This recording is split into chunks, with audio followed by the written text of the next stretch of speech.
بسم اللہ الرحمن الرحیم۔ آج چونکہ یہ ٹاپک یہ تھا کہ ہم نے حافظ ابن حجر اسقلانی رحمۃ اللہ علیہ کے کام کو کرٹیسائز کرنا ہے، اور اس کو کرتے ہوئے نا آدمی کی طبیعت بھاری ہو جاتی ہے، نہیں تو کافی بھاری ہوتی ہے honestly۔ تو بس اس لیے میں نے ساری باتیں کہہ دی کہ اس کو پیور علمی رکھا جائے، اور ہماری نیتوں کے اوپر شک نہ کیا جائے، نیتوں کے حال اللہ بہتر جانتا ہے، علم کو علم کی ذرا پرسیو کیا جائے۔ ٹھیک ہے، ہمارے گفتگو کر لینے سے حافظ ابن حجر کے مقام پر رتی برابر فرق نہیں پڑتا، رتی برابر اللہ پاک ان کے مقام کو دن بدن بڑھا رہا ہے اور مزید بڑھاتا ہی رہے۔ ٹھیک ہے؟ اور بس یہ ہے کہ یہ علم ہے، علم اللہ اس کے رسول کے لیے ہے، تو اس کے اندر پھر تنقید بھی اللہ اس کے رسول کے لیے ہوتی ہے، اس کے علاوہ ذاتی اور کوئی غرض نہیں ہوتی۔ نہ تو ہم میں سے کوئی یہ کہہ رہا ہے کہ ہم حافظ ابن حجر سے زیادہ جانتے ہیں، نہ تو ہم میں سے کوئی یہ کہہ رہا ہے کہ حافظ ابن حجر کو پتہ ہی کچھ نہیں تھا۔ ٹھیک ہے، ہم بالکل افراد و تفرید کے درمیان ہیں، تو ہمارا منہج یہی ہے۔ فائن، تو آپ لوگ بھی اپنے ذہن میں کبھی بھی ابن حجر سے متعلق کوئی نیگیٹو تھاٹس نہیں آنی چاہیے۔ اوکے، اس کے کام سے اللہ پاک نے جتنا اس امت کو فائدہ دیا ہے نا، یہ بہت زیادہ ہے، ہمارے وہم و گمان میں کوئی چیز نہیں ہے، اللہ پاک نے جو اس کو عطا کی تھی۔ ٹھیک ہے، چلیں، لاسٹ ٹائم ایک کتاب تھی، آپ لوگوں سے میں نے یہ کہا تھا آپ لوگوں نے وہ کتاب گو تھرو کر کے آنا ہے، ہم اس کو تھوڑا سا اس کے اوپر کرٹیسزم اپنی دیں گے۔ اوکے، چلیں اب ہم اس پہ شروع کرتے ہیں۔ کتاب کا نام ہے تعریف اہل تقدیس، ان راویوں سے متعلق ہے جن کے اوپر تدلیس کا اتہام تھا، یا جو مدلس تھے، تدلیس کیا کرتے تھے۔ حافظ ابن حجر پہلے آدمی نہیں ہے جنہوں نے تدلیس کے مسئلہ کے اوپر لکھا ہے، ان سے قبل بھی تدلیس اور مدلسین کے اوپر کتب لکھی گئی ہیں، البتہ جتنی جامعیت کے ساتھ، جامعیت سے مراد میری یہ ہے کہ جتنا روات کا احاطہ ابن حجر نے کیا ہے اس سے پہلے کسی نے نہیں کیا۔ المدلسون کے نام سے امام نسائی نے بھی کتابیں لکھی ہیں، ان کی کتاب بھی ہمارے پاس جو ہے وہ موجود ہے۔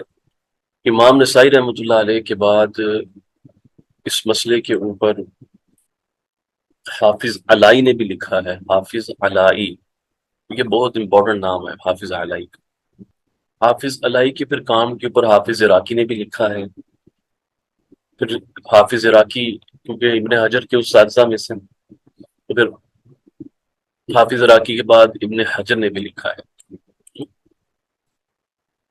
پھر اس سے پہلے بلکہ خطیب بغدادی کی کتب بھی ہیں، ابن عساکر کی کتب بھی موجود ہیں اس باب میں، ابن عساکر کی کتب بھی موجود ہے۔ ٹھیک ہے، تو یوں کہہ لیجئے کہ ابن حجر نے گویا پہلے جو کام ہو چکے تھے ان کو ایک مقام پر جمع کر دیا ہے۔ اوکے، اچھا، اب لیکن یہاں پر سمجھنے کی چیز یہ ہے کہ سب سے پہلے ایک یہ کانسیپٹ ہے مرسل خفی کا، ہم اس کو پہلے اچھی طریقے سے سمجھ لیتے ہیں،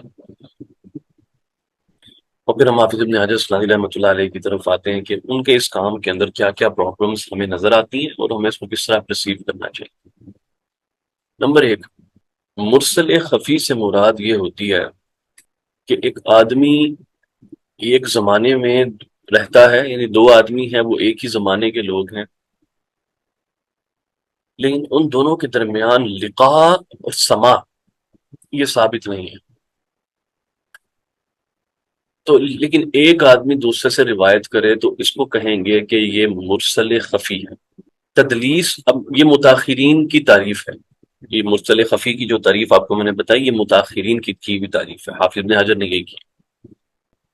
تدلیس کو وہ کیسے ڈیفائن کرتے ہیں متاخرین؟ تدلیس کی تعریف اس طرح سے کرتے ہیں نا کہ اگر ایک راوی جس کی دوسرے اپنے شیخ سے، یعنی جس سے وہ روایتیں کر رہا ہے، اس سے ملاقات ہے، بعض روایتیں بھی سن رکھی ہیں، لیکن دیگر کئی مرویات کے اندر وہ تدلیس کر دیتا ہے، یعنی اس کا نام چھپا دیتا ہے کہ جو اس نے ڈائریکٹلی اس سے نہیں سنی، کسی اور کے طریق سے سنی ہے، کسی واسطے سے سنی ہے، وہ واسطہ کاٹ دیتا ہے، ان کہہ کر، قالا کہہ کر روایت کر دیتا ہے، اس کو تدلیس کہتے ہیں۔ تو مرسل خفی کے اندر اور تدلیس میں فرق یہ ہوا کہ مرسل خفی کے اندر اصلاً استاد، یعنی جو راوی ہے اور جو مروی عن ہے، ان دونوں کے درمیان ملاقات ثابت نہیں ہوتی، جبکہ تدلیس میں ملاقات ثابت ہوتی ہے۔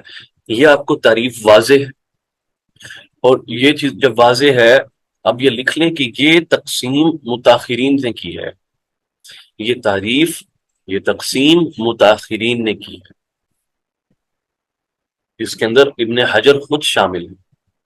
میں ایک سوال پوچھتا ہوں، مثلا اب حسن بصری رضی اللہ تعالیٰ عنہ جو تھے، اگر وہ کسی وہ تابعین میں سے ہیں، ٹھیک ہے، تابعی تو کہتی اس کو ہے جس نے صحابی کو دیکھا ہو، تو سوال یہ ہے کہ اگر وہ کسی ایسے صحابی سے روایت کریں جن سے ان کا اصلاً ان کی ملاقات ہی ثابت نہیں ہے، یہ مرسل خفی ہے یا یہ تدلیس ہے؟ یہ مرسل خفی ہے اس طریق پر۔ شاباش، شاباش، آپ سب کو یہ بالکل کلیئر ہے کانسیپٹ، شاباش، ٹھیک ہے۔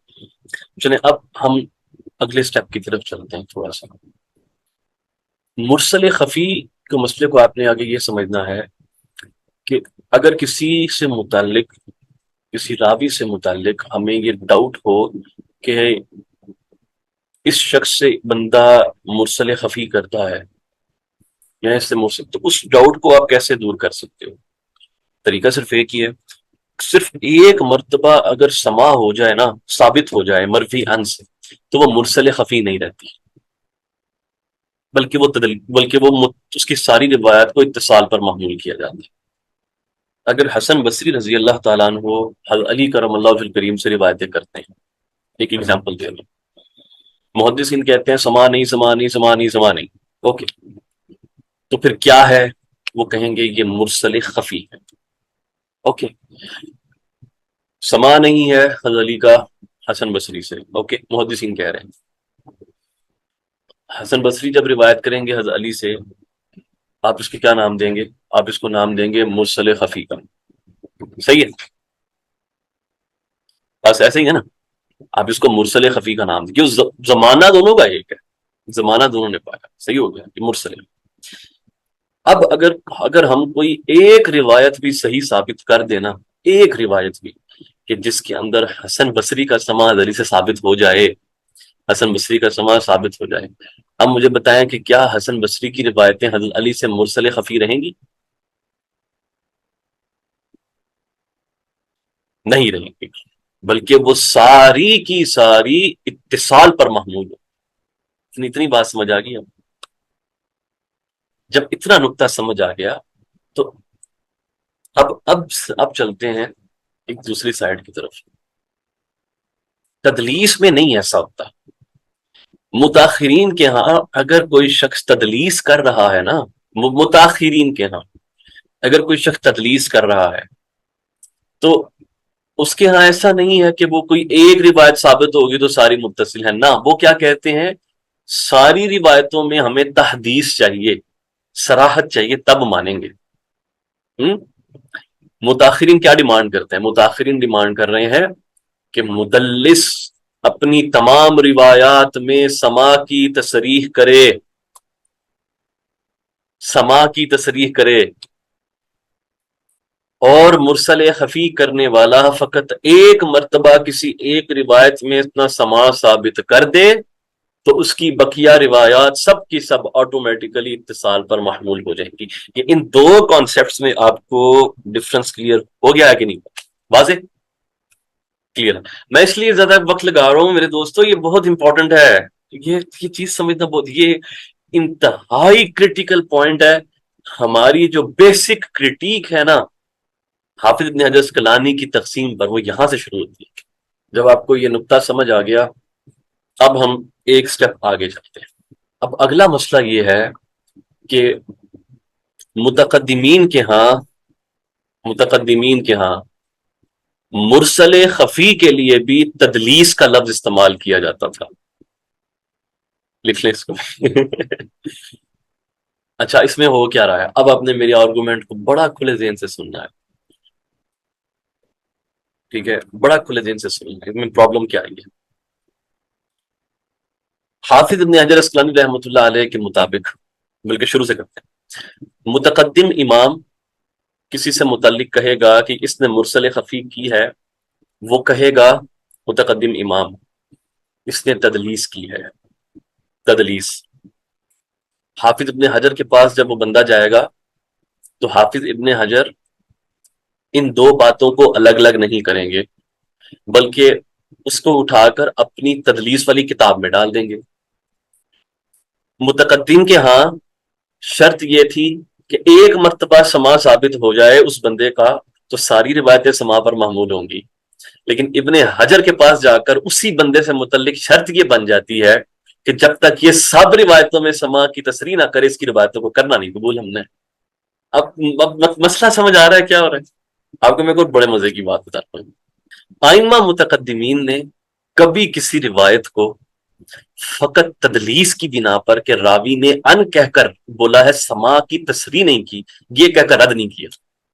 حافظ ابن حجر اسقلانی ان دونوں کے درمیان فرق کرتے ہیں، متقدمین فرق نہیں کرتے۔ متقدمین لفظ استعمال کرتے ہیں کہ یہ تدلیس کرتا تھا، اب وہ اصلا تدلیس نہیں ہوتی بلکہ وہ ارسال خفی ہوتا ہے۔ اب حافظ ابن حجر بجائے اس کے کہ اس کو ارسال خفی میں ڈالیں، اٹھا کے اس کو مدلس میں ڈال دیتے ہیں، اور اس کے اوپر جو اپنی جو تعریفات ہوتی ہیں وہ اپلائی کرنا شروع کر دیتے ہیں۔ اچھا ہم ایسے جانے نہیں دیں، آپ کو میں چند ایک دلائل دکھاتا ہوں، دیکھیں چیک کریں ذرا مسئلہ کہاں سے آتا ہے۔ اللہم صلی علی سیدنا، ایک راوی ہے الحسین بن واقد، الحسین بن واقد، تعریف اہل تدلیس، یہ آ گئی، یہاں سے ریڈ کرو ذرا، حسین بن واقد سے متعلق کیا لکھا ہے انہوں نے۔ الحسین بن واقد احد الثقات من اتباع التابعین، وصفه الدارقطنی وابو یعلا والخلیلی بالتدلیس، یعنی یہ اتباع التابعین میں سے ہے، دارقطنی نے، ابو یعلا نے، خلیلی نے اس کے متعلق کہا ہے کہ یہ مدلس ہے۔ یہ جملہ پڑھ کے آپ کو کیا سمجھ آتا ہے؟ آپ کو یہی سمجھ آئے گا کہ یہ اپنے شیوخ کا نام چھپاتا ہے جس سے اس کا سما ثابت ہے، لہٰذا یہ ان سے روایت کرے تو نہیں قبول کرنی، ٹھیک ہے، وغیرہ وغیرہ، can be anything right. لیکن مسئلہ یہاں پر آ رہا ہے کہ جب ہم اوریجنل کلام جا کر چیک کرتے ہیں دارا کتنی کا اور ان لوگوں کا، مطلب میں ابو یعلا الخلیلی کے کلام کو اگر جب میں جا کے دیکھتا ہوں تو کیا مسئلہ اس میں کیا آ رہا ہے کہ حدیث ہے نا ان من الشعر حکمہ، تو اس کے بارے میں کہتے ہیں کہ اس کو اکرما سے ایک ایسی جماعت نے نقل کی ہے، اس حدیث کو نقل کیا ہے اکرما سے جن کی اصلاً اکرما سے ملاقات ہی ثابت نہیں ہے۔ وَإِنَّمَا يُدَلِّسُونَ كَالْحُسَيْنِ بْنِ وَاقِدٍ وَغَيْرِهِ، یعنی وہ کیا کہہ رہے ہیں کہ حسین بن واقد تدلیس کرتا تھا، ابن حجر ہی کہہ رہے ہیں۔ کس نے بولا ہے؟ ابو یعلا خلیلی نے بولا۔ خلیلی کی جب کتاب جا کے دیکھتے ہیں تو وہ تدلیس کی تو بات ہی نہیں کر رہا، ابن حجر کی تعریف کے مطابق تدلیس ہوتی ہے، بلکہ وہ تو ارسال خفی کی بات کر رہا ہے، ٹھیک ہے۔ اچھا یہ ایک ایگزامپل آپ کو میں نے دے دی، ایک ایگزامپل دے دی آپ کو میں نے۔ اچھا ایک اور ایگزامپل آپ کو میں لکھواتا ہوں بڑے مزے کی۔ طاووس بن کیسان، طاووس بن کیسان، ان کے متعلق یہاں پر ریڈ کرتے ہیں، طاووس کے متعلق کیا لکھا ہے، کیا لکھتے ہیں؟ الیمانی التابعی المشہور، ذکرہ القرابیسی فی المدلسین، اور انہوں نے کہا وقال اخذ کثیرا من علم ابن عباس رضی اللہ عنہما ثم کان بعد ذلك یرسل عن ابن عباس۔ اوکے آگے فرماتے ہیں وروان عائشہ فقال ابن معین لا اراه سمع منها وقال ابو داود لا اعلمه سمع منها۔ اوکے، سیدہ عائشہ صدیقہ رضی اللہ تعالیٰ عنہ سے بھی یہ روایتیں کرتا ہے، اور ہمیں اس کے بعد یہ ہے کہ ہمیں نہیں پتا کہ اس کا سماع ہے یا نہیں۔ ویل اگین یہ تو ارسال خفی بنتا ہے۔ دیکھیں انقطاع دونوں میں ہوتا ہے، مسئلہ وہ نہیں ہے، مسئلہ یہ ہے کہ اس کے لیے شرط شرائط کیا ہوتی ہیں؟ کیا مرسل خفی کرنے والا جو آدمی ہوتا ہے یونٹ انڈرسٹینڈ، اس کے لیے یہ کنڈیشن نہیں ہوتی کہ وہ ہر متاثرین کے ہیں کہ وہ ہر روایت کے اندر حدثنا کرے۔ اچھا اب آ جاتے ہیں باقی جو چیز ہے، سبحان اللہ، سیدنا ابن عباس سے متعلق اس میں جو بیان ہوئی ہے۔ اب کو یہ بتاتا چلوں کہ کسی بھی امام نے کسی بھی، ٹھیک ہے نا، ان کو مدلس نہیں کہا، مدلس نہیں کہا، بلکہ ارسال کے متعلق کہا ہے کہ یہ ارسال کیا کرتے تھے۔ ارسال کیا کرتے تھے. ٹھیک ہے. یہاں تک کہ علائی نے لکھا ہے ان سے متعلق کہ حسین قرابیسی نے ان کا ذکر کیا اور انہوں نے کہا کہ یہ نا اکرما سے انہوں نے کثیر علم نقل لیا ہے ابن عباس کا اور پھر بعد میں ارسال کر کے روایت کیا ہے. اب بات سمجھ رہے ہیں؟ یعنی کہ سر یہ بات نہیں ہو رہی کہ طاووس نے ڈائریکٹلی ابن عباس سے نقل کیا، نہیں، وہ کہہ رہے ہیں کہ اخذ کثیر من علم ابن عباس. کس سے نقل کیا؟ اکرما سے نقل کیا وہی علم، اور پھر وہ ڈائریکٹلی ابن عباس سے روایت کرتے تھے. وچ مینس ابن عباس سے کلیئر ہے سب کو کہ سما نہیں ہے اس کا. تو یہ ابن عباس سے ان کی روایت تدلیس شدہ نہیں بنتی، یہ روایت مدلس نہیں ہے، بلکہ اس میں ارسال خفی ہے متاخرین کی اصطلاح میں. تو اس کو یہاں پر کس چکر میں رکھا ہوا ہے؟ یہ تو ہاں وہاں ڈاؤٹ ہی پیدا کرتا. ذکر اور فی المدلسی، یہ لیں، یہ بھی ہو گیا، یہ دوسرا نام لکھ لیا آپ لوگوں نے. آپ کو میں ایک اور چیز بڑے مزے کی میں یہاں پر بتاتا ہوں. ایک اور راوی ہے، اس کو لے لیتے ہیں، عبداللہ بن زید الجرمی. اگلا راوی آ گیا.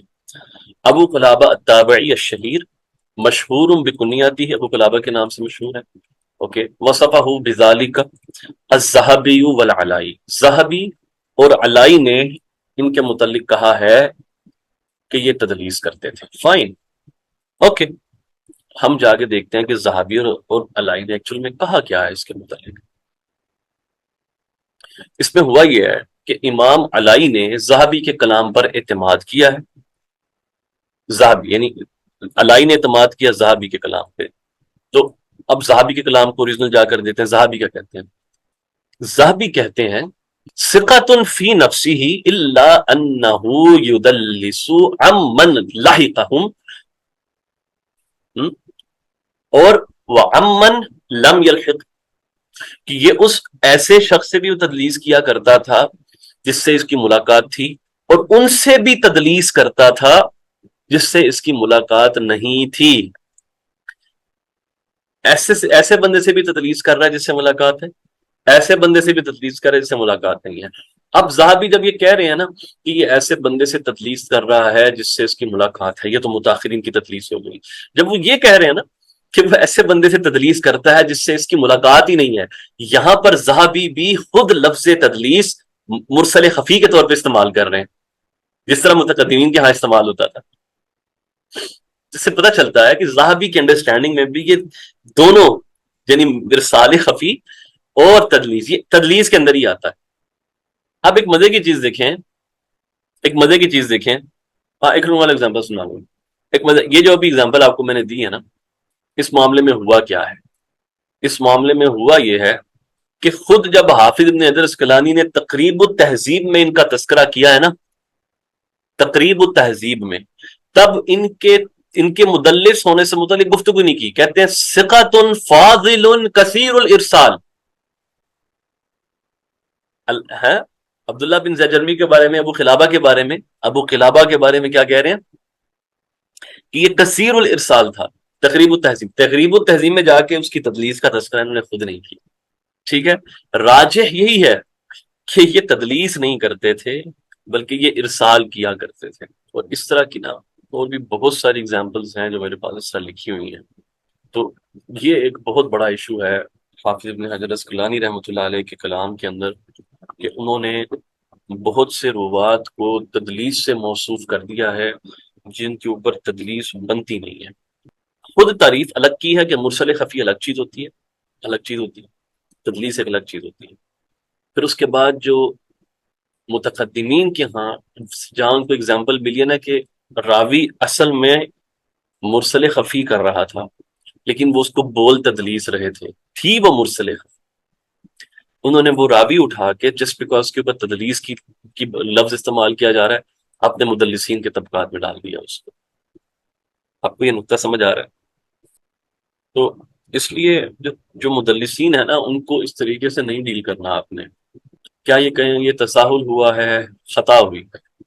دیکھیں اصطلاحات کا جو ہے نا، آپ خود سے یو کین لا مشاحت فی الاصطلاح، نو ڈونٹ سے دیٹ، ایسی بات نہیں کرو. جب آپ کے اصطلاحات بنانے سے اتنا جو ہے نقصان ہو رہا ہے کہ سچی بتاؤں، متقدمین کے کلام و کلام کو سمجھنے میں سب سے بڑی رکاوٹ متاخرین کی اصطلاحات۔ جو آدمی ان اصطلاحات سے نکل گیا ہے نا، اور اس نے سمجھ لیا کہ اصطلاحات میں کچھ نہیں رکھا ہوا، بلکہ متقدمین کا کلام دیکھو وہ کر کیا رہے، اس کو پوری بات سمجھ آ جائے گی کہ کیا ہو۔ دیکھو، اس علم کو ڈیولپ کرنے والے متقدمین ہیں، اس پر کلام کرنے والے متقدمین ہیں، تو وہ اصطلاحات بھی استعمال کر رہے ہیں۔ یہ سمجھ نہیں آتی کہ حافظ بن حجر اسقلانی رحمۃ اللہ علیہ نے ایسا کیوں کیا ہے کہ ان کی تعریفات سے ہٹ کر نئے نئے طریقے سے چیزوں کو تعریف جو دن دینا شروع کر دیا۔ آج ہمیں سوال کرنے والے کہ آپ ہوتے کون ہیں، ابن حجر پہ کوشچن کرنے والے، ہم سوال کرتے ہیں ابن حجر کون ہوتے ہیں؟ ابو حاتم، بخاری، دارقطنی، ابن عدی، وکیلی، احمد بن حنبل، علی بن مدینی اور اس جیسے جائنٹس کی جو تعریفات ہیں ان کی تحدید کرنے والے اور ان کو چینج کرنے والے۔ تو حافظ ابن حجر سے ان اصطلاحات کو محرر کرنے میں خطا ہو گیا، اور بعد والوں نے ان کے اس کام کو آنکھیں بند کر کے قبول کیا، اس کے اوپر شرح پہ شرح لکھتے چلے گئے، مثلا سخاوی ہو گئے، جیسے ملا علی قاری ہو گئے۔ لیکن ابن حجر کے کلام منہج میں جو بنیادی جو انکوہرنسی آ رہی ہے، جو سبحان اللہ کانٹرڈکشنز آئی ہیں، اس کے بارے میں کبھی کسی نے نہیں سوچا تھا۔ وہ کیا کیا، اس ابن حجر کی کتاب پکڑی، ابن حجر کے بعد ہر بندہ اسی کی شرح لکھتا رہا، شرح لکھتا رہا، شرح لکھتا رہا، ٹھیک ہے۔ جن لوگوں نے زندگیوں میں کبھی جرح و تعدیل کی کتاب کبھی نہیں دیکھی، انہوں نے اٹھ کر اصول الحدیث کے اوپر کتابیں لکھنا کیا تھا، وہی کاپی کر رہے تھے جو ابن حجر وہی کاپی کرتے چلے جا رہے ہیں۔ یہاں جو ابن حجر کے اوپر آنکھیں بند کر کے شرح کرنے والے جو لوگ تھے، ان کی نقول کو کاپی کرتے جا رہے ہیں، کرتے جا رہے ہیں، کرتے جا رہے ہیں۔ وہ ایک اتنا سا گیپ تھا، یعنی 1 ڈگری کا گیپ تھا، اتنا سا، میں کہتا ہے کتنا کا ڈفرنس ہوتا ہے، ہاں کر کے دیکھو، یہ چلتے جاؤ چلتے چلتے تو یہ رستہ وہاں سے نکل گیا، وہاں سے نکل گیا، ٹھیک ہے۔ اور اب حالات یہ ہو چکے ہوئے ہیں کہ حافظ ابن حجر رحمۃ اللہ علیہ اور ان کے ٹریڈیشن میں لکھی گئی جتنی کتب ہیں، ایک آدمی کو گھول کے پلا دو، چاہے ان کی تعداد 1000 ہے، ان کتابوں کی بہت سی کتابیں جو لکھی گئی ہیں، چاہے ان کی تعداد 1000 ہے، پھر اس آدمی کے ہاتھ میں ابو حاتم کی علل پکڑاؤ اور اسے کہو کہ مجھے صرف پہلی 10 حدیثیں ایکسپلین کرو کہ ابو حاتم کیا کلام کر رہا، جواب دے گا۔ ایسے ایسے برنڈر مارے، اس نے کبھی سوچا نہیں ہوگا او یہ کیسے ہو سکتا ہے۔ یہاں پر انہوں نے تدلیس کا لفظ استعمال کیا ہے، اس کو تدلیس نہیں کہتے، اس کو مرسل خفی، اور اوپر سے یہ کتابیں جو ہیں وہ شامل نصاب ہیں آپ کی۔ تو شاذ کا مسئلہ ہو، حدیث منکر کا مسئلہ ہو، حدیث محفوظ کا مسئلہ ہو، معروف کا مسئلہ ہو، تدلیس کا مسئلہ ہو، یہاں تک کہ مجہول راوی کا مسئلہ ہو، حدیث متواتر کا مسئلہ ہو، حدیث غریب کا مسئلہ ہو، اب کوئی مسئلہ اٹھا دیں، یہاں تک کہ آگے آپ کو میں پڑھاتا چلا جاؤں گا، ایسے ہم آگے چلتے چلے جائیں گے کہ انہوں نے ایسی ایسی تعریفات کر دی ہیں کہ جن کا کوئی وجود نہیں ملتا۔ یہ بنیادی مسئلہ ہے حافظ بن حجر اسقلانی رحمۃ اللہ علیہ اور ان کے ٹریڈیشن کے اوپر جو چلنے والے لوگ ہیں ان کے ساتھ، ٹھیک ہے۔ یہ اصطلاحات میں اتنا الجھ گئے کہ پیچھے تم لوگوں نے دیکھا نہیں۔ اور اب چونکہ اس مسئلے کے اوپر یہ جو متقدمین کا جو مسئلہ ہے، اس کے اوپر توجہ دلانے والے لوگ جو ہیں وہ سلفی ہیں۔ سلفی کیوں ہیں؟ کیونکہ ان کی تھاٹ ہی یہ ہے کہ بھائی ہم نے بعد والوں کو نہیں لینا، بلکہ جو اسلاف، تابعین، تبع تابعین اور احمد بن حنبل کے زمانے کے جو لوگ ہیں، بس ہم ان کے علم تک رہیں گے۔ تو انہوں نے جب اس کے اوپر تحقیق شروع کی ہے تو سلفیوں سے یہ چیزیں انہوں نے سامنے دی، انہوں نے کہا یہ تو تضاد آ رہا ہے بھی، صاف صاف صاف ابن حجر کچھ کہہ رہا ہے، پہلے کچھ چل رہا ہے۔ انہوں نے اس کے اوپر لٹریچر لکھنا شروع کیا، ہمارے لوگوں نے اگنور کر دیا اس کو، نہیں نہیں نہیں سلفیوں سے آ رہا ہے، اس سے آ رہا ہے، اس سے آ رہا ہے، نو، ٹھیک ہے۔ آپ ان کی تحقیقات دیکھو، it's too much, it's too much. اب وہ لوگ جو کوئی سلفی نہیں ہے الحمدللہ تعالی، یا تو وہ اثری سنی اثری ہیں، مجسمہ نہیں، اثری حنبلی، وہ لوگ بھی لکھ رہے ہیں، شیخ حاتم مونی جیسے لوگ ہو گئے، یہاں شیخ صلاح الدین ادلبی جیسے لوگ ہو گئے جو شافعی اشعری ہیں، وہ بھی لکھ رہے ہیں اس مسئلے کے اوپر کہ یہ ادھر ہوا کیا ہے کہ تو اس لیے یہ جو تدلیس والی جو کہانی ہے نا، اب اس کے اوپر ہوا یہ ہے کہ بھائی اتنی روایتوں کا انکار کر دیا گیا ہے نا کہ جن کا انکار کرنا بنتا ہی نہیں تھا صرف سے، جی یہ فلاں راوی اس کے اندر مدلس ہے، وہ عن کہہ کر روایت کر رہا ہے تو لہذا ہم اس کو نہیں مانتے۔ یہ تعلیل ہی ایگزسٹ نہیں کرتی یار، یہ کہاں سے تعلیل آ گئی ہے، یہ کہاں سے تعلیل آ گئی؟ کہ وہ ان کہہ کر روایت کر رہے ہیں، ہم اس پہ روایت کو قبول نہیں کریں گے، اس پہ سر پیٹ رہے ہیں ہم لوگ بیٹھ کے.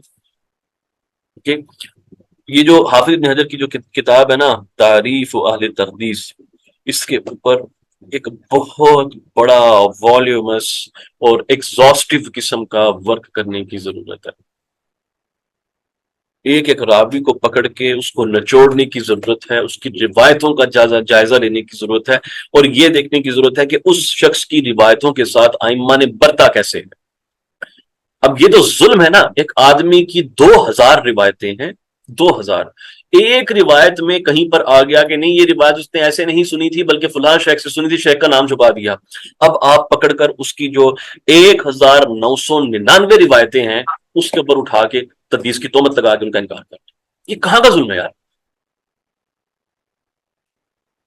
اس لیے نا اب تدلیس کے مسئلے کی اس لیے تو ہمیں لوگ چاہیے، وہ رجال چاہیے جو ان مسائل کے اوپر کام کریں.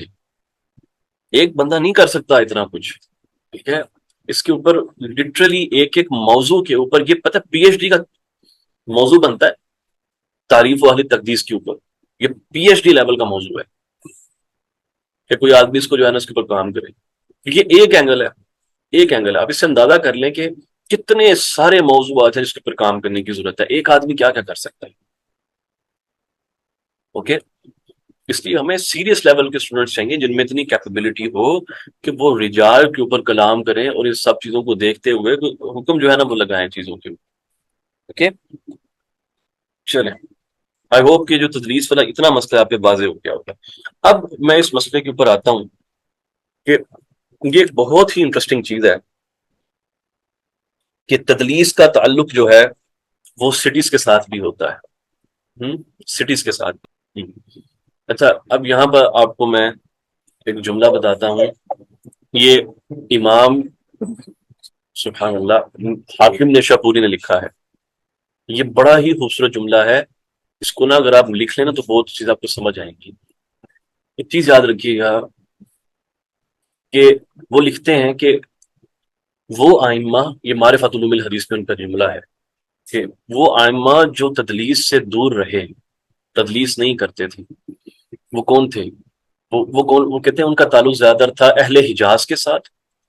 اہل الحجاز والحرمین، ان اہل الحجاز والحرمین، ایک ہو اہل الحجاز والحرمین و مصر والعوالی، مصر اور عوالی کے جو علاقے ہیں اس کے اوپر وہ، یعنی حجاز والے، حرمین والے اور مصر اور اس کے عوالی والے. کہتے ہیں لیست تدلیس من مذہبہم، تدلیس ان کے مذہب کا حصہ نہیں تھی، which means they didn't used to do it، تدلیس نہیں کرتے تھے. یہ اہم نکتہ ہے، بہت اہم نکتہ ہے، یہ سمجھنے والا، یہ اہم چیز ہے، تدلیس نہیں کرتے تھے. اچھا، کہتے ہیں اسی طرح سے وہ کذالک، اسی طرح اہل خراسان، اہل خراسان، والجبال، اہل جبال، یہ سب علاقوں کے نام. وہ اسبہان، اہل اسبہان جو تھے، و بلاد فارس، و بلاد فارس، فارس کے جو شہر ہیں وہ. اسی طرح وہ خوزستان، خوزستان، اور وما وراء النہر، ما وراء النہر کے جو علاقے تھے وہ. لا يعلم احد من ائمتهم دلس، ان کے ائمہ میں سے، عام بندوں کی بات نہیں کر رہے، اچھا عام بندوں کی تدلیس زوافا کی ملتی آگے پیچھے، لیکن اس علاقے میں جو ائمہ تھے ان سے ہمیں تدلیس نہیں ملتی کہ انہوں نے تدلیس کی ہو. ٹھیک ہو گیا، آگے سنیں. دین ہی سیز واکثر المحدثین تدلیسا اہل الکوفہ، سب سے زیادہ تدلیس کرنے والے جو محدثین تھے وہ اہل کوفہ، کوفہ والے تھے. یہ حاکم نشاپوری کا جملہ ہے. اکثر المحدثین تدلیسا اہل کوفہ.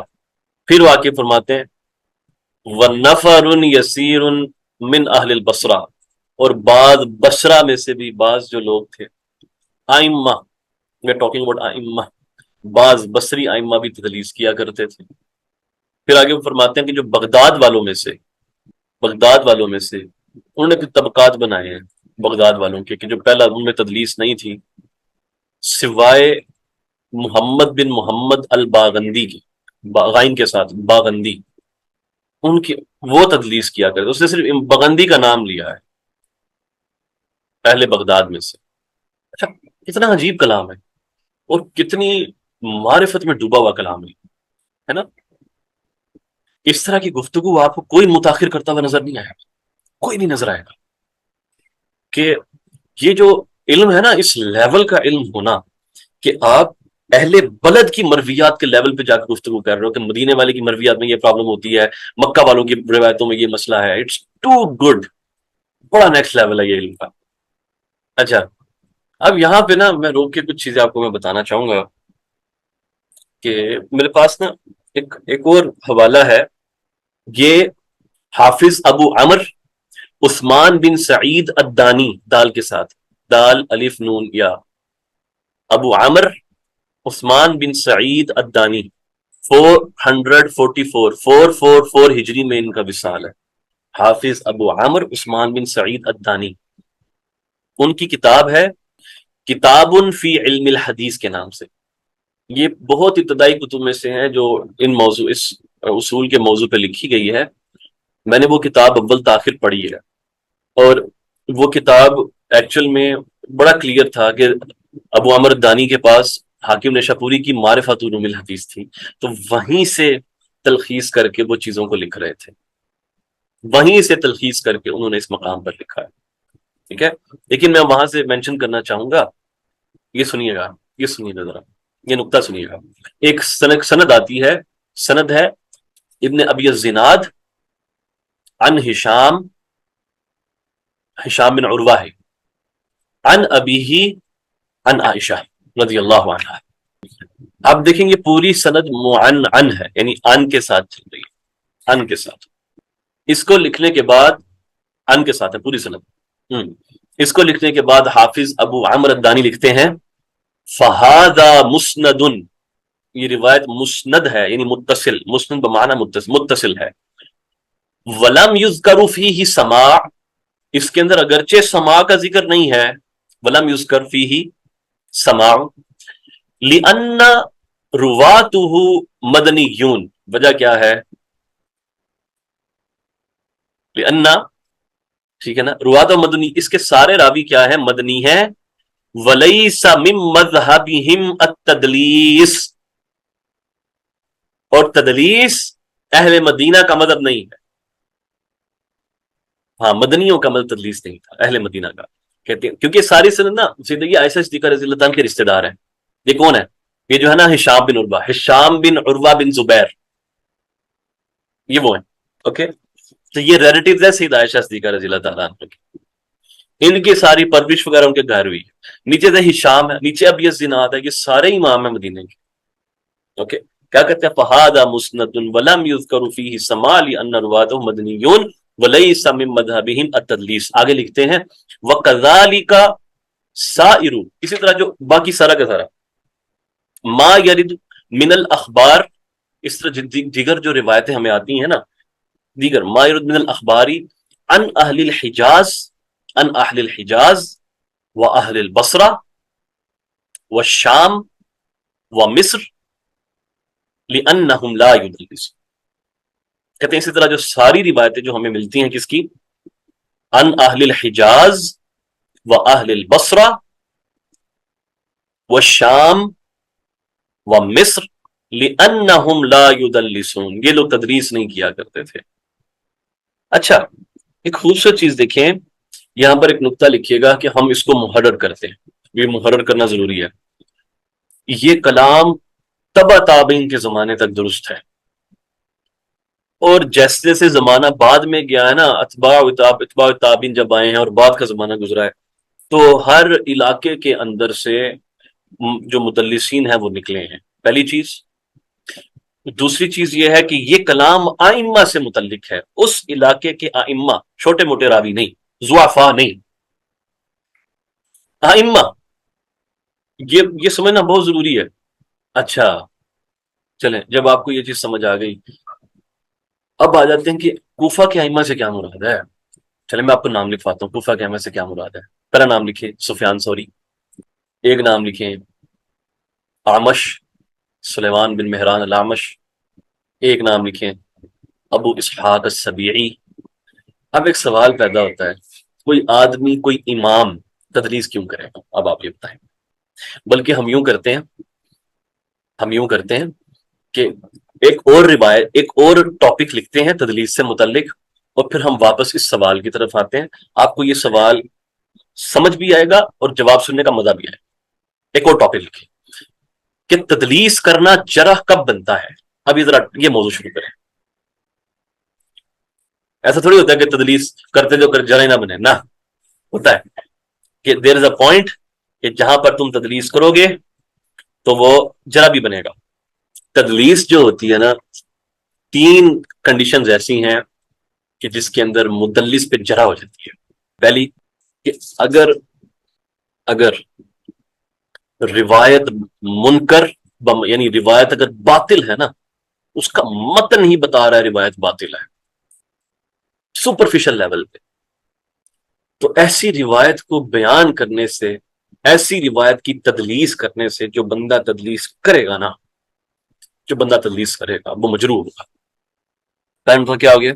منکر بمعنی باطل. باطل روایت کسی نے بیان کر دی ہے نا، باطل سے کیا مراد ہے؟ باطل سے مراد وہ ہوتی ہے وہ روایتیں جن کے منہ پہ لکھا ہوتا ہے یہ کلام رسول نہیں یار، وہ کیسے پتا چلے گا؟ معرفت.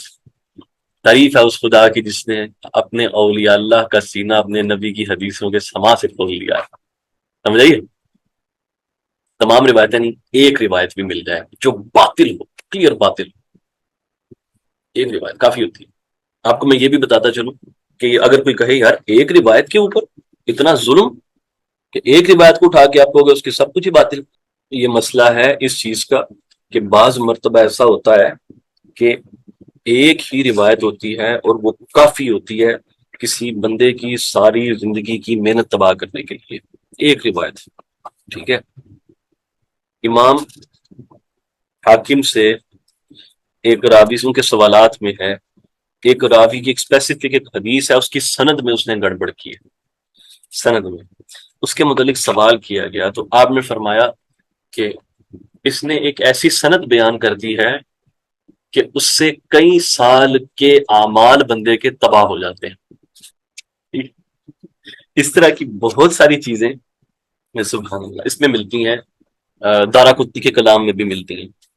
ٹھیک ہے، اور اس کو کہتے ہیں، جس کو کہتے ہیں نا فحش غلطی ہونا، کہ اتنا بڑا بلنڈر کوئی بندہ مار دے، وہ ایک بلنڈر بھی کافی ہوتا ہے اس بندے کی پوری عدالت مجروح کرنے کے لیے. ایک بلنڈر بھی کافی ہوتا ہے.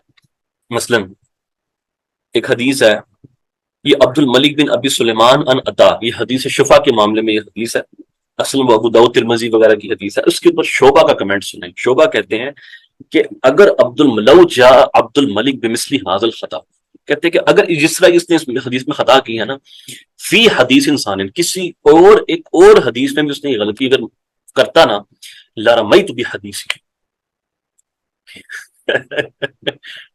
اس کو اسی کے ساتھ کھڑکا دیتا میں پکڑ کے. اب ایک اور یہ راوی سنیے، دارقطنی ربیع بن یحییٰ الاشنانی کے متعلق کہتے ہیں، ربیع بن یحییٰ الاشنانی عن الثوری عن ابن المنکدر عن جابر، یہ روایت ہے جمع بین الصلاتین کے، اور اس کے اندر اس نے لفظ روایت کر دیے ہیں من غیر خوف ولا علت، من غیر خوف ولا علت. اس کے متعلق دارقطنی کہتے ہیں ھذا حدیث یسقط مئۃ الف حدیث، کہ یہ اس طرح کی روایت اس نے بندے نے بیان کر دی ہے کہ یہ بندے کی جو 100,000 حدیثیں ہوتی ہیں نا وہ تباہ کر کے رکھ دیتی. Do you understand? ٹھیک ہے، تو یس، کوئی ایک حدیث بھی اگر کسی آدمی سے اس لیول کی باطل روایت ہو جائے نا، ہاں کوئی ایک روایت باطل روایت ہو گئی ہے، یعنی کہ اٹس سو کلیئر کہ آپ اتنا بڑا بلنڈر نہیں کر سکتے. بس سیدھی سی بات، اتنا بڑا نہیں بلنڈر آپ کر سکتے. ٹھیک ہے، تو اگر کوئی حدیث ایسی ہے جو باطل ہے اور اس کے اوپر اس باطل روایت کے اوپر تدلیس کی ہے، اس باطل روایت پہ تدلیس کیا، بندہ مجروح ہو گیا. ایک دوسرا کہ مدلس کو اگر یہ پتا ہو کہ وہ جو بات چھپا رہا ہے وہ بات باطل ہے، یعنی جو جب تدلیس کر رہا ہے اس کو پتا ہے کہ میں ایک باطل روایت پہ تدلیس کر رہا ہوں، اور اس کے باوجود وہ اس کو چھپا رہا ہے، تب بھی اس کے اوپر جرح بنتی ہے۔ اور تیسرا یہ، اگر اس کو پتا ہو کہ میں جس راوی کا نام چھپا رہا ہوں یہ ایکچوئل اسی کی وجہ سے روایت منکر ہوئی ہے، یا اس نے گھڑی ہے، یا اس نے اس میں خطا کی ہے، اور پھر بھی اس کا نام چھپا دے، تو تب بھی اس مدلس کے اوپر جرح بن جاتی ہے۔ کیوں؟ کیونکہ ایسا کرنے سے وہ اس کذاب، اب کذاب کہہ لو اس کو سپورٹ کر رہا ہے۔ میں بتاتا ہوں، 1 اور 2 میں فرق یہ ہے کہ پہلی کنڈیشن میں نا مدلس کو پتہ نہیں ہے، یعنی کہ وہ اتنا اسٹوپڈ لیول پہ ہے کہ اس کو پتہ ہی نہیں ہے کہ وہ باطل خبر روایت کر رہا ہے، وہ انجانے میں روایت کر گیا ہے، اس لیول کا اسٹوپڈ۔ ایسے بندے سے جو ہوتا ہے آپ کبھی بھی حدیث نہیں لے سکتے۔ اور دوسرا میں وہ جان بوجھ کے چھپا گیا، اس کو پتہ ہے کہ یہ روایت باطل ہے۔ جی اچھا، اب کوئی بھی بتاتا چلوں، سفیان ثوری، اعمش، ابو اسحاق السبیعی، اور اس طرح کے جو ائمہ ہیں کوفہ کے، ان سے اس طرح کی کوئی چیز ثابت نہیں ہے، اس لیے تو ہم ان کو آج بھی امام کہتے ہیں، آمش کو آمش کہتے ہیں، تو سفیان ثوری کو سر آنکھوں پہ رکھتے ہیں اس کی روایتوں کو۔ شعبہ سے بڑا حافظ تھا۔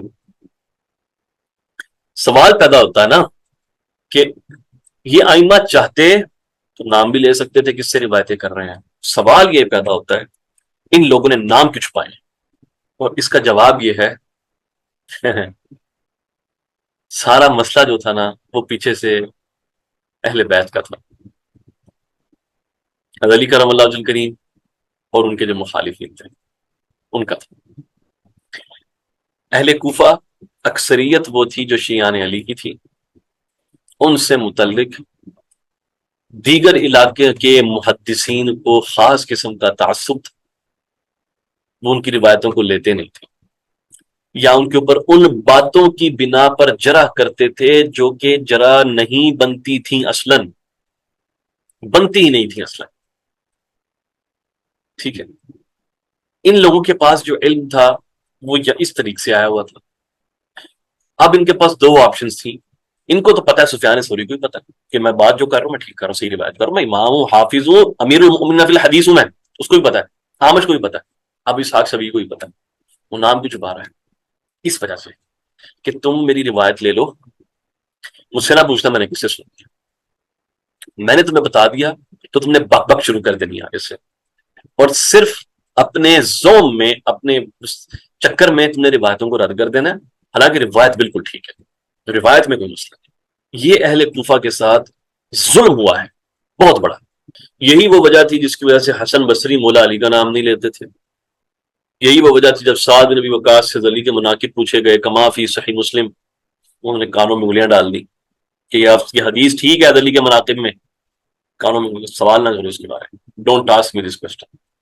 اب دیکھو آپ کو میں ایک ایگزامپل دیتا ہوں، آپ کی وہ جو روایت ہے رفع الیدین، ترک رفع الیدین کی جو روایت ہے جو عبداللہ بن مسعود رضی اللہ تعالیٰ عنہ سے آتی ہے، اس کے اندر راوی اس کے سب اہل کوفہ ہیں، اہل کوفہ ہیں، اور اگلی چیز سمجھنے والی یہ ہے کہ اس کو سفیان ثوری روایت رکھا کرتے ہیں، ٹھیک ہے، سارا زور آپ لگا دیتے ہیں سفیان ثوری عن سے روایت کر رہا ہے، عن کی روایت جو سفیان ثوری کی عن کی روایت قبول نہیں ہوتی، وہ مدلس تھے، وہ یہ تھے، وہ تھے وغیرہ وغیرہ، لہٰذا روایت رد ہوئی۔ مان لو سفیان ثوری نے تدلیس کی ہے، ان کہہ کے مان لو، ایک لمحے کے لیے نہیں کی اس نے، ایسا نہیں ہوتا سفیان ثوری کی روایتوں کو پکڑ کے آپ بس رد کر لیں، مان لو تدلیس کی۔ اب ہم یہ دیکھتے ہیں کہ سفیان ثوری کا اپنا عمل کیا تھا۔ جب ہم سفیان ثوری کے اپنے عمل کو دیکھتے ہیں تو ہمیں نظر آتا ہے کہ سفیان ثوری بھی رفع الیدین نہیں کیا کرتے تھے۔ سوال یہ ہے کہ اس نے تمہیں دھوکہ دینے کے لیے کہ تم رفع الیدین کرو، اس نے تدلیس کر دی، راوی کا نام چھپا دیا تمہیں دھوکہ دینے کے لیے، کیا اس نے اپنے آپ کو بھی دھوکے میں رکھا ہوا تھا اور وہ پھر وہ ترک رفع الیدین کر کے بیٹھا ہوا تھا؟ Do you understand this argument?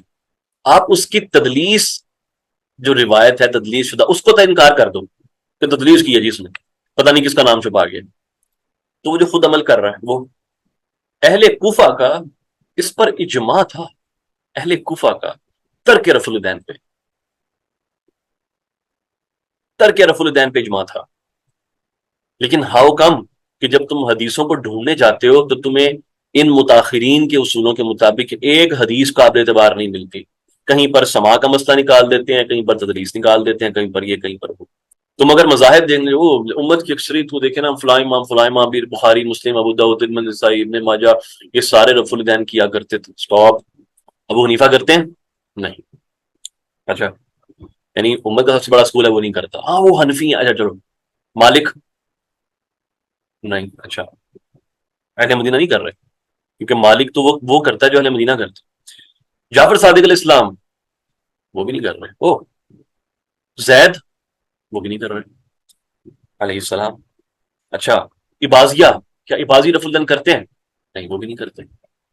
اچھا، معتزلہ؟ نہیں، ان کی اکثریت ہے وہ بھی نہیں کرتی. تو پھر کون لوگ ہیں بھائی جو کرتے ہیں رفع الدین؟ وہ جو اثری ہیں، شوافے، شوافے اور حنابلہ، یہ گروہ ہیں دو جو کرتے ہیں. جسٹ بیکاز آپ لوگوں کے پاس حدثنا حدثنا حدثنا زیادہ ہے، اس سے آپ امت کا عمل تو ڈینائی نہیں کر سکتے نا. اس سے آپ امت کا عمل تو ڈینائی نہیں کر سکتے. امت کیا کر رہی ہے؟ میں بتا دوں، میں خود بھی کرتا ہوں رفع الدین. پرماننٹ نہیں کرتا، آن اینڈ آف میرا چلتا ہے. میں اس کے بغیر بھی پڑھتا ہوں، اس کے ساتھ بھی پڑھتا ہوں. میرا دونوں کے ساتھ ہے. مجھے پتا ہے دونوں سنتیں آپ کے دو جہاں سے ثابت ہیں، دونوں ہیں. اوکے، میں آپ لوگوں کو مسئلہ سمجھا رہا ہوں کہ تدلیس کا مسئلہ اب اہل کوفہ کے ساتھ لنک ہو رہا ہے کہ اہل کوفہ سب سے زیادہ تدلیس کیا کرتے تھے. آپ کو میں نے وجہ بتائی ہے وہ کیوں کرتے تھے. پھر آپ کو میں بتا رہا ہوں کہ اس وجہ کا اور اہل کوفہ کے ہاں جو انوائرمنٹ بنی ہوئی تھی اور جو محدثین کا تعامل تھا اہل کوفہ کے ساتھ، اس کی وجہ سے اس کا اثر فقہ کے اوپر کیا مرتب ہوا ہے. آپ لوگ جنگ، احناف کو بول رہا ہوں، آپ لوگ یہ جنگ اسی دن ہار گئے تھے اپنے آپ کو، اپنے مسلک کو حدیث سے ثابت کرنے کی، جس دن آپ نے ابن حجر کے پرنسپلز کو پکڑ کے اپنی حنفیت ثابت کرنا شروع کی تھی. آپ کو پتا کتنا بڑا بلنڈر مار گئے آپ اپنی حنفیت ثابت کرنے کے چکر میں. وہ لوگ جو کہہ رہے ہوتے ہیں نا ہم حدیث سے حنفیت ثابت کر رہے ہوتے ہیں، وہ جو حدیث سے ثابت کر رہے ہوتے ہیں نا وہ علی منہج ابن حجر ہوتی ہے. اور پھر جب میں کہتا ہوں فقہ حنفی حدیث سے ثابت نہیں ہوتی، وہ منکر حدیث. صاف صاف تم حدیث کا انکار کیوں نہیں کر دیتے؟ تو اس چیز کو آپ نے بڑا ذہن میں رکھنا ہے. حنفی اصول ہیں تو بہت اچھے، ریشنل ہیں، ہر چیز ہے، لیکن وہ ہوائی باتیں ہیں، بس کتابوں میں اپلائی نہیں ہوتی. کیوں نہیں ہوتی؟ ابن حجر نے اپنے اصولوں کے متعلق کو سامنے رکھتے ہوئے پوری تقریب التہذیب لکھ ڈالی ہے. ابن عدی نے، محدثین کے اور بخاری نے، ان سب لوگوں نے اپنے اصول سامنے رکھتے ہوئے رجال کی کتابیں پروڈیوس کرتی ہیں. آپ نے کیا کی ہے؟ شرح الہدایہ. اچھی بات ہے، آپ لوگ فقہاء کو یہ کرنا چاہیے، لیکن پھر اے نہ کہو کہ ہم بھی محدثین ہیں اور ہمارے بھی اصول ہیں، جس طریقے سے ہم چاہیں گے وہ ہوگا. Don't do it. نہیں کیا آپ نے کچھ بھی. ٹھیک ہے، یہ جو آپ یہ کہانیاں نہیں سنتے کہ مجتہد جس حدیث سے استدلال کر رہے وہ روایت ضعیف، وہ روایت بھی صحیح ہوتی ہے. یہ حنفیوں نے بنایا ہے، اور اس لیے بنایا تاکہ اپنی جان چھڑا سکیں. جب بھی ان کو پتا چلے او ہو یہ تو حدیث نہیں بچ رہی ہم سے، ٹھیک ہے، علی منہج ابن حجر نہیں بچ رہی، اب کیا کریں؟ وہ مجتہد نکالو جس نے اس کے اوپر عمل کیا. شافی مجتہد نہیں ہے، وہ جس حدیث پہ عمل کر رہا ہے اس کو تم کیوں باطل کہہ رہے ہو؟ پھر احمد بن حنبل نہیں ہے مجتہد، وہ روایتیں کیوں ضعیف ہو گئی ہیں پھر؟ تو اس لیے یہ مذاق نہ کریں. بہت زیادہ مذاقہ ہے اس قسم کا جو لٹریچر لکھا گیا ہے پاک و ہند کے اندر اس باب میں. جو اصل محدثین کا منہج تھا وہ کہیں کھو گیا. خود لیٹر محدثین کے ہاں بھی اور احناف کے ہاں بھی، احناف نے خود اپنا مذاق بنوایا اور کچھ بھی نہیں کیا. تو آج کے اس طویل موضوع کو اس مقام پہ ہم ختم کرتے ہیں. تدلیس سے متعلقہ جو مجھے امپورٹنٹ باتیں بتانی تھیں اور جن جہتوں کی طرف میں نے اشارہ کرنا تھا وہ میں نے کر دیا ہے. اب آپ لوگوں کا کام ہے، آپ لوگوں کی اپنی ثوابدید ہے کتنی آپ محنت کرتے ہیں.